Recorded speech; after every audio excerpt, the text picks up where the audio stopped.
नाशिकच्या गोदावरीमध्ये पाणी पातळीत वाढ, दुतोंड्या मारुतीच्या छातीपर्यंत पाणी।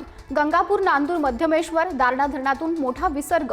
तर जूनमध्येच नाशिकमध्ये 315 मिलीमीटर पाऊस, 2017चा रेकॉर्ड मोडला। कोकणासह पुणे, नाशिकमध्ये पावसाची दमदार बॅटिंग। मध्य महाराष्ट्र आणि विदर्भात अतिवृष्टीचा इशारा। पुण्यात खडकवासल्यातून होणाऱ्या विसर्गात वाढ। रायगडमध्ये पावसाची संततधार। रोह्यातील कुंडलिका नदी दुथडी भरून। नदीकाठच्या गावांना सतर्कतेचा इशारा। कुंडलिकेवरील जुना पूल वाहतुकीसाठी बंद।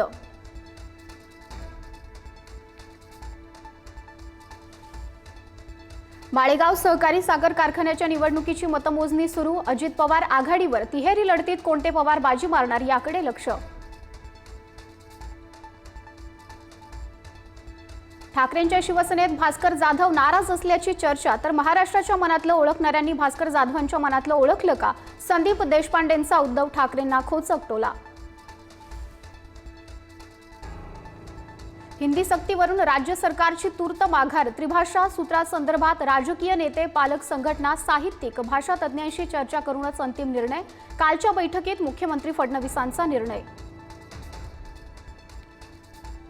राज्य मंत्रिमंडळाची आज महत्त्वाची बैठक। त्रिभाषा धोरण आणि हिंदी सक्तीच्या विरोधात होणार चर्चा। तर राज्यातील पीक पाण्याचा आढावाही घेतला जाणार। महापालिका निवडणूक डिसेंबरपर्यंत लांबण्याची शक्यता। प्रभाग रचनेसाठी 6 ऑक्टोबरपर्यंतची मुदत। ड वर्ग महापालिकांची प्रभाग रचना 13 ऑक्टोबरपर्यंत पूर्ण होणार। संतोष देशमुख हत्या प्रकरणाची बीडच्या विशेष मोकोका न्यायालयामध्ये सुनावणी। वाल्मिक कराडची संपत्ती जप्त करण्याच्या अर्जावर होणार सुनावणी। संभाजीनगरमध्ये 3 मद्यधुंद महिलांचा धिंगाणा। बघ्यांची तोबा गर्दी। वाहतुकीची सुद्धा मोठी कोंडी। तर पोलिसांनी कारवाई करण्यासाठी स्थानिकांचं ठिय्या आंदोलन। इस्रायल आणि इराणमध्ये 12व्या दिवशी युद्धबंदी। कतारची मध्यस्थी। अमेरिकेच्या युद्धविरामाच्या प्रस्तावावर इराण आणि इस्रायलची सहमती। डोनाल्ड ट्रम्प यांचा दावा।